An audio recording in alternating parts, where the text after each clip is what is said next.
Bonjour à tous et bienvenue un jour de plus sur la chaîne. Mon nom c'est Virginie et ce matin je me suis réveillée à Budapest. On va visiter durant 8 jours à peu près 3 pays de l'Union Européenne. On a commencé aujourd'hui en Hongrie avec Budapest, on y sera jusqu'à mardi. On passe la journée de mercredi dans la ville de Vienne en Autriche et on terminera par 2 jours à Bruxelles en Belgique.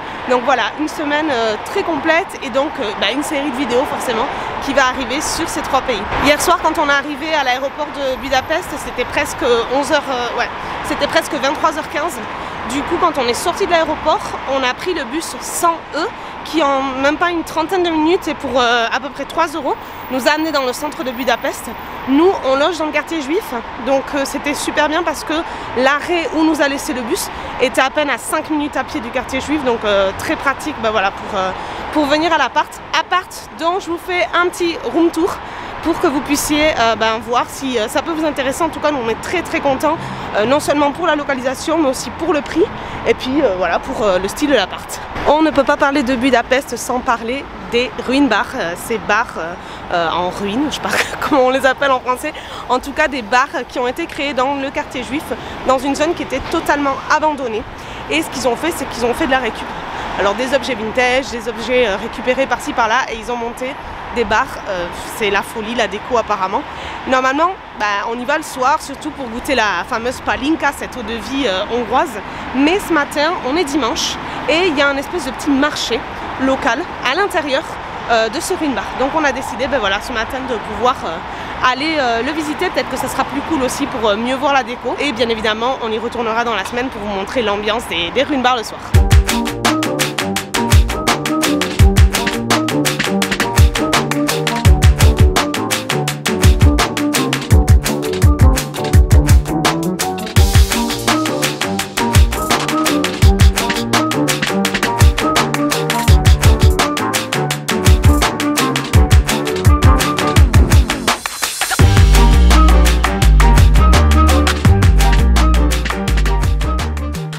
Alors cet endroit c'est vraiment la folie. Tu passes de pièce en pièce par des petits couloirs. Regardez ça, toutes les pièces sont différentes. Et là du coup, t'es dans... alors je pense que là, il n'y a pas beaucoup de monde entre guillemets, il est 10 h du mat. On vient d'arriver au Farmer Market, donc au petit marché qui est en bas. Mais en fait chaque salle a son ambiance. Et je pense que le soir c'est, ça doit être la folie quoi. Mais c'est trop cool. En fait, ils ont vraiment récupéré des objets. Mais quand je vous dis récupérer des objets, il y a de tout quoi. Il y a des lumières partout, les gens, tout le monde a écrit sur les murs. Au milieu de tout ça, il y a un jardin énorme. Et après c'est vraiment voilà, chaque pièce avec son ambiance. Et le dimanche matin, il y a un petit brunch, donc on se tâte, on ne sait pas quoi faire, on ne sait pas si déjeuner ici, bruncher ici, ça peut être assez cool. Donc on vous dit ça tout de suite, mais en tout cas 100% sur ma top liste et peut-être des choses à faire à Budapest.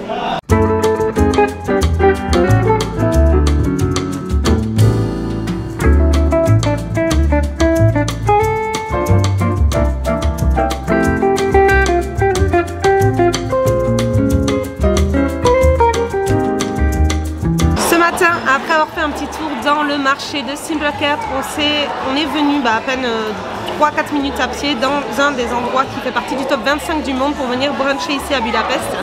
Donc quelle est notre idée? On est venu ici parce que on a mis un peu la barre super haute ce matin. J'attends vraiment de la qualité, de la quantité, de la saveur, tout ce qu'on peut attendre dans des meilleurs brunchs du monde. On vient d'arriver, l'endroit est trop cool, la déco, tout ça, c'est super sympa. Et on a eu la chance d'avoir pu échanger un petit peu avec le proprio d'ici, de Circus, qui nous expliquait un petit peu la situation en Hongrie. Il faut savoir que la Hongrie, c'est un des pays qui maintenant, avec la pandémie, a eu l'inflation la plus grande, on est autour de 18-20%. Mais malgré tout ça et malgré le fait que bien évidemment les prix ont dû augmenter, lui son idée, vraiment c'est ce qu'il cherche ici, c'est de garder à l'esprit que la qualité, la façon dont on traite les clients, tout ça c'est le plus important. Et même si l'électricité est plus chère, même si les matières premières sont plus chères, il a décidé de rien sacrifier et de pouvoir continuer à maintenir son brunch dans ce top 25 du monde. Donc voilà, c'est ce qu'on attend et je vous fais un retour dès qu'on commence à goûter.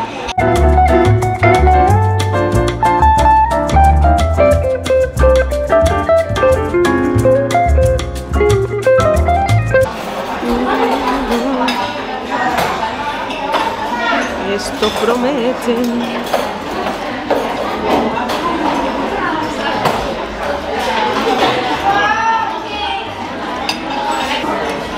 Il y a 4 ans de ça, on était à Montréal pendant un voyage et on était allé dans un endroit qui s'appelait la Grand-Mère Cool à l'époque. Je crois qu'ils l'ont changé maintenant, c'est un autre nom. Et j'avais mangé les meilleurs œufs bénédicts de ma life. Mais alors là, ils sont de suite montés au-dessus, un cran au-dessus, c'est la folie. La sauce hollandaise est super bonne, c'est consistant. Voilà, le pain est bon et croustillant. Ils sont super généreux au niveau des quantités. Je les ai vus préparer les plats avant avec le saumon fumé. C'est pas genre 2 tranches de saumon fumé quoi. C'est vraiment le saumon fumé bien. Et je vais vous dire un truc sur cet endroit. Quand je vais dans un restaurant et que je vois que le propriétaire du resto sert les tables, parle avec les clients, je trouve que ça en dit beaucoup sur le type d'endroit dans lequel on est. Et c'est ça qui m'a surpris ici. Et c'est ça que j'ai adoré. Donc ça vient de suite sur votre top 1 pour les endroits brunch à Budapest.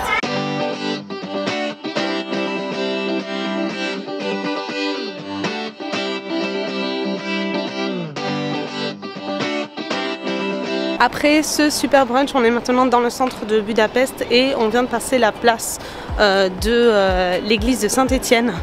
Et donc si vous voulez, en fait sur la tour de droite de l'église, vous pouvez payer à peu près 5 € et vous pouvez monter, il y a une vue de toute la ville. Nous on va aller dans d'autres endroits qui ont la vue aussi, donc on a décidé de ne pas y monter. Et maintenant on s'en va vers la place de la Liberté.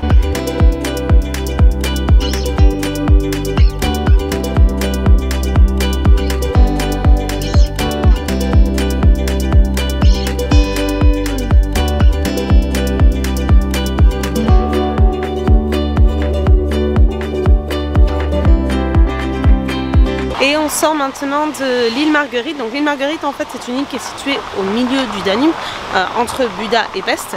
On est venu à pied, on a traversé justement le pont de Marguerite pour venir jusqu'ici. Alors on est dimanche après-midi, on avait décidé après le brunch de passer une après-midi tranquillou et c'est pour ça qu'on est venu ici. Tu peux louer des vélos, tu peux boire une bière, ce qu'on a fait. Il y a un jardin japonais au fond du parc, il y a une zone de bain thermale, il y a des petites églises, etc. Pour moi, si j'avais peu de temps à Budapest, c'est pas l'endroit où je viendrais à tout prix. J'ai trouvé que c'était sympa parce que voilà, on est dimanche après-midi et on voulait le faire un peu à la cool et on a pas mal de temps nous pour voir Budapest, mais sinon ça ferait pas partie de ma liste des trucs importants à voir à Budapest.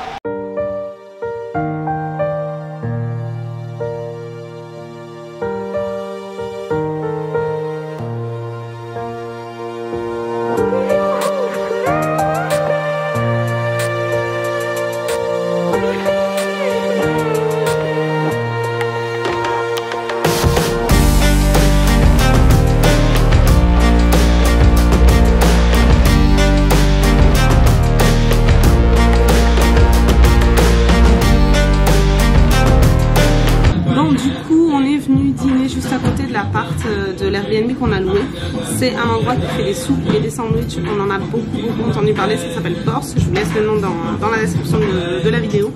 Et on a payé à peu près 8 € pour une soupe et un sandwich. Mais tout le monde dit que voilà, la soupe c'est une tuerie, que les sandwichs sont super bons.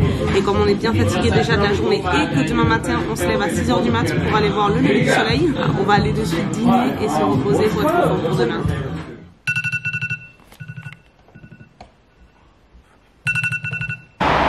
Bonjour, il est 6 h du matin, on s'est réveillé très tôt ce matin parce qu'on veut aller voir le lever du soleil depuis un point très haut et très joli de la ville de Budapest. Une fois qu'on est là-bas, je vous montre tout ça.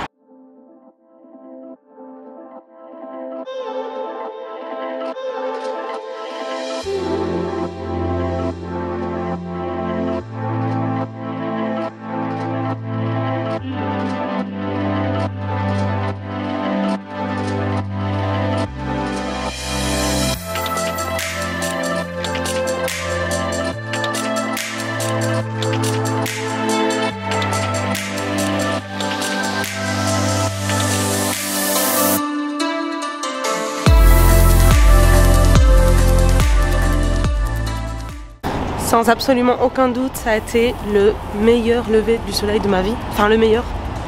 Je le mettrai peut-être dans mon top 3. Et j'y mettrai aussi, si vous n'avez pas vu, il y a toute une série, on était en Turquie l'année dernière et on a vu le lever du soleil en Cappadoce. Entre le lever du soleil en Cappadoce et celui-là, voilà, je sais pas trop lequel choisir, en tout cas, c'était incroyable, incroyable. C'est un truc, je pense vraiment, si vous venez à Budapest, ça en vaut vraiment la peine de se lever à 6 h du matin.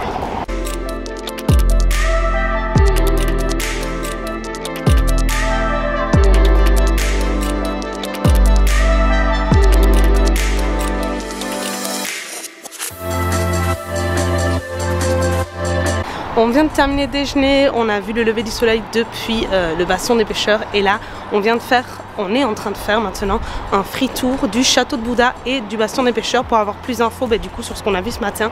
Demain on va faire également un autre free tour, cette fois-ci ça sera le free tour du quartier juif, donc je vous raconte tout ça et s'il y a des infos intéressantes, je vous le communique après.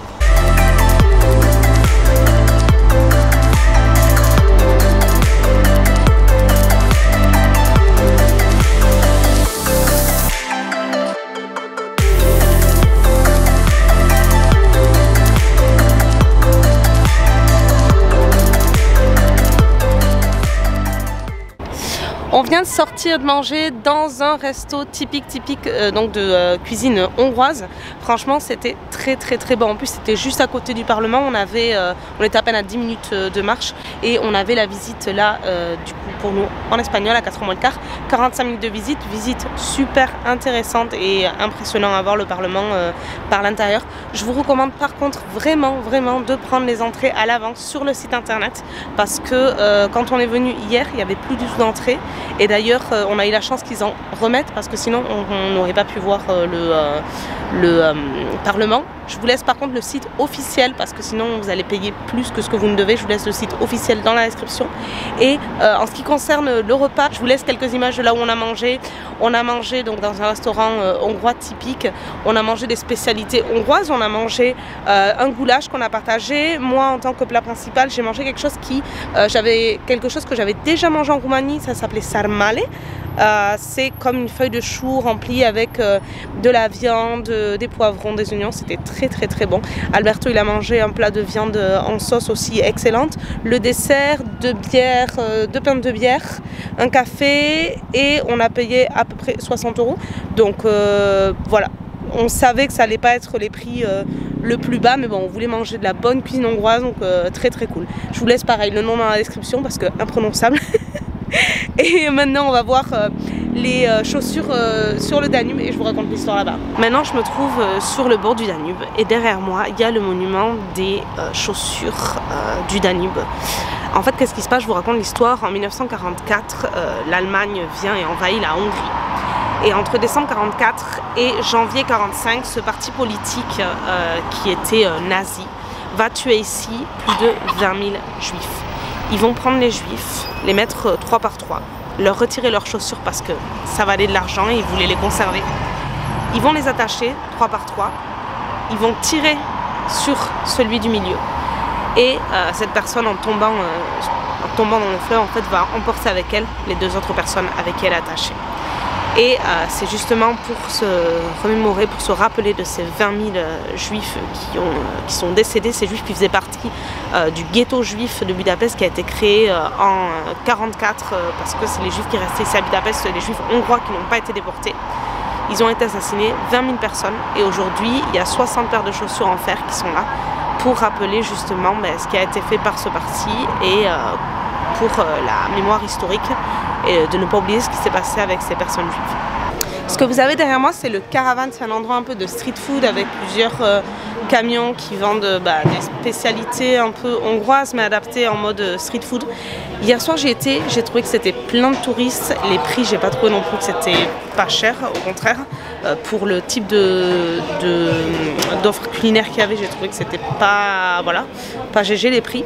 Donc nous perso on va pas y aller, j'avais lu des gens qui avaient dit que c'était bien, j'ai lu plusieurs opinions, j'ai vu des personnes qui disaient que c'était cool, d'autres qui ont dit que c'était un attrape touriste.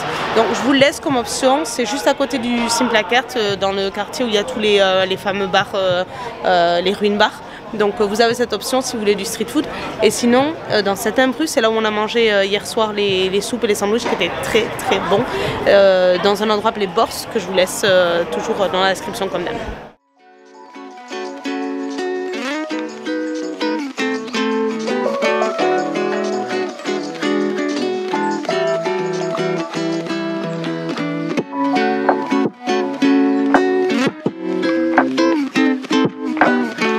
Tout juste de terminer le free tour sur le quartier juif. C'est un free tour que j'ai adoré.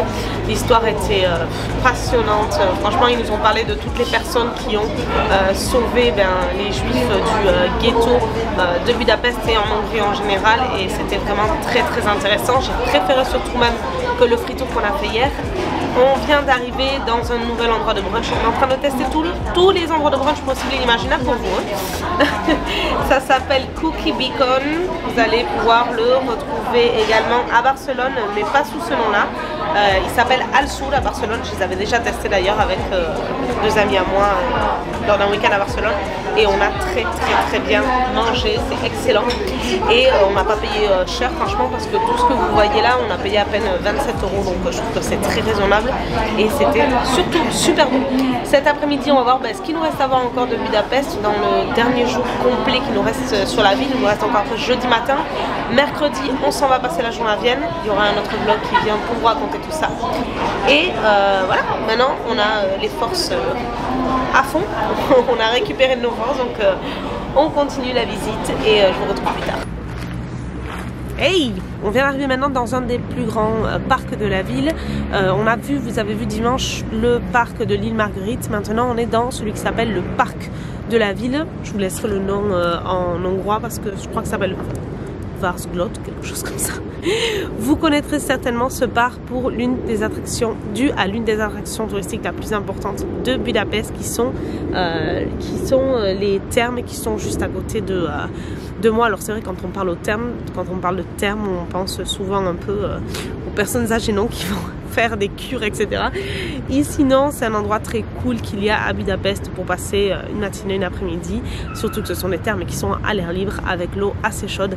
Nous, dans notre cas, on a décidé de ne pas y aller parce que pour des raisons techniques un petit peu, surtout on n'avait pas envie d'être avec les maillots, les serviettes, les claquettes, etc. toute la journée, et en plus on n'est pas super fan de spa, mais c'est un super truc à faire apparemment, du moins quand vous venez ici à Budapest. Concernant le parc, en comparaison avec celui qu'on a vu dimanche, je garderai plutôt celui-là sur ma liste. C'est plus un style Central Park, il y a des petits bancs pour s'asseoir, des petits ponts, un château, un musée des beaux-arts, un musée du cirque, un zoo. Enfin, il y a vraiment beaucoup d'activités ici à faire dans ce parc, donc une visite peut être assez cool, notamment si vous remontez justement cette grande allée des Champs-Élysées de Budapest et vous atterrissez ici, donc je le mettrai sur la liste si j'étais vous.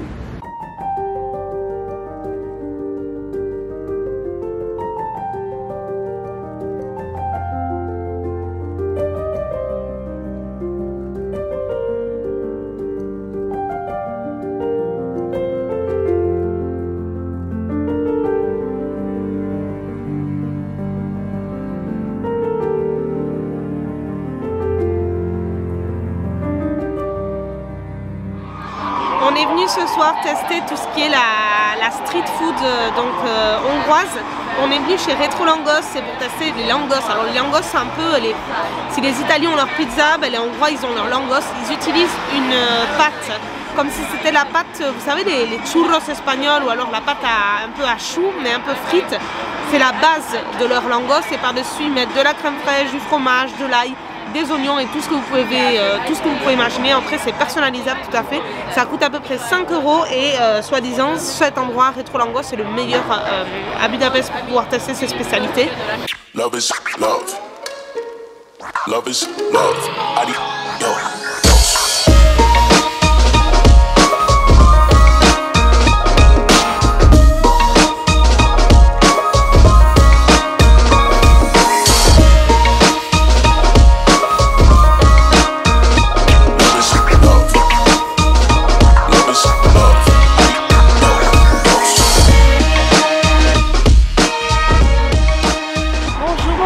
Ce matin, c'est notre dernier jour ici à Budapest. On vient de quitter l'appartement. On va aller laisser les valises dans une consigne parce qu'il nous reste encore toute la journée ici. On a le vol à 20 h ce soir pour Bruxelles. Donc on va profiter de voir ce qu'il nous reste à voir. Il n'y a pas grand chose, franchement il ne nous reste plus que le marché central à voir et je pense qu'on aura fait le tour de ce qu'il y avait à faire à Budapest. Donc en vrai pour moi je pense qu'en 3 jours complets on aurait pu voir tout totalement, sauf qu'on a pris les choses avec tranquillité simplement. Maintenant on va donc laisser ça, laisser les valises à la consigne, aller voir le marché central, manger un dernier goulash, un dernier petit resto hongrois et ensuite on s'en va pour Bruxelles.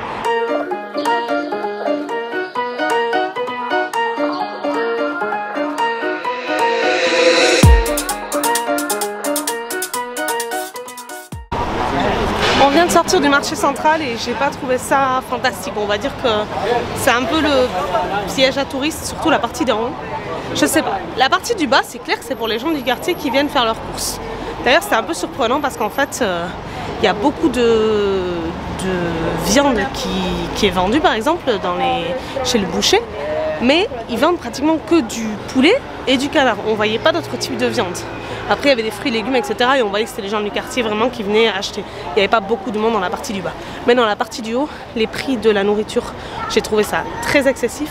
Et soi-disant c'est un endroit pour acheter des souvenirs à bon prix, j'ai pas trouvé ça non plus que c'était genre la grosse promo. C'est vrai que je suis pas rentrée dans d'autres magasins de souvenirs dans Budapest, mais c'était genre un imant, un magnet pour le frigo 2-3 euros. Tout le reste, si tu voulais acheter des petites poupées comme les poupées russes, c'était 5, 6, 7, 8 euros. Je sais pas, j'ai pas trouvé que les prix étaient super. Et puis c'était pas non plus des souvenirs de qualité ni rien. C'est des trucs que, comme d'habitude, un porte-clés, un marque-page, un magnet, voilà. Donc je sais pas si ça en vaut vraiment la peine.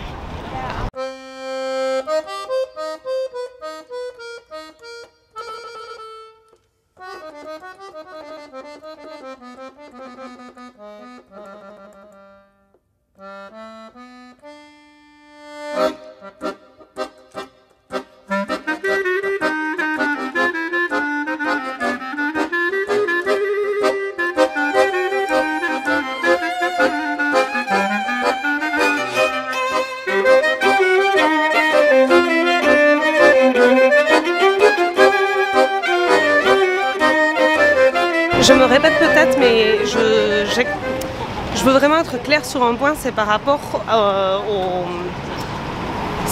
au prix, au fait que c'est super important que vous payiez ici en florins, c'est-à-dire que vraiment vous ayez la monnaie locale, soit parce que vous avez fait l'échange avant de venir, soit parce que vous payez avec une carte du type la carte Revolut.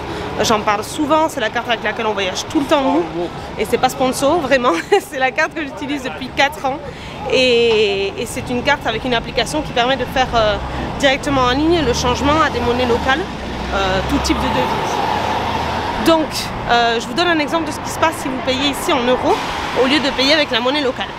Par exemple, là on est en train de chercher un endroit pour manger un gâteau typique, le gâteau en forme de cheminée. L'histoire c'est que ça coûte à peu près, admettons, 1200 florins. 1200 florins, dans mon application à moi, si je fais le change, c'est 2,77 € aujourd'hui. Aujourd'hui, 1,430 € florins. On est le 13 octobre. Si jamais vous payez en euros, le prix qui est affiché, c'est 4 €. Donc en gros, vous êtes en train de payer beaucoup plus que ce que ça devait être normalement. Je continue toujours avec l'importance de comparer les choses et comparer les prix. On est devant cet endroit, je vous mets après le nom directement. C'est l'endroit qui a la meilleure note sur Google pour manger ces fameuses tartes en forme de... ces fameux gâteaux en forme de cheminée. Je vous disais tout à l'heure 1200 florins sur celui qu'on vient de voir, donc 4 €. Ici, ils sont à 600 florins, ils sont chauds, ils viennent de les faire et c'est au change 1,50 €. Pareil, ici il y a un panneau avec le prix. Il y a écrit 600 florins à côté, 2 €. Donc toujours plus intéressant de payer en florins, je le répète. Pour le ticket du bus, comme d'hab, vous avez des machines juste à l'arrêt Digferen, c'est là où on est maintenant pour prendre le bus de retour. Nous on a utilisé l'application de Budapest Go toute la semaine. Tous les jours où on a été ici, franchement c'était très pratique. Comme on n'a pas pris de passe et qu'on achetait directement chaque jour le ticket, on achetait à la demande en fait sur l'application. C'est en anglais, c'est très simple. Tu mets ton numéro de carte et après, hop, tu sélectionnes et ça va super vite et tu peux acheter même le ticket pour l'aéroport et après il suffit de scanner à chaque fois que tu rentres dans le bus, donc no souci.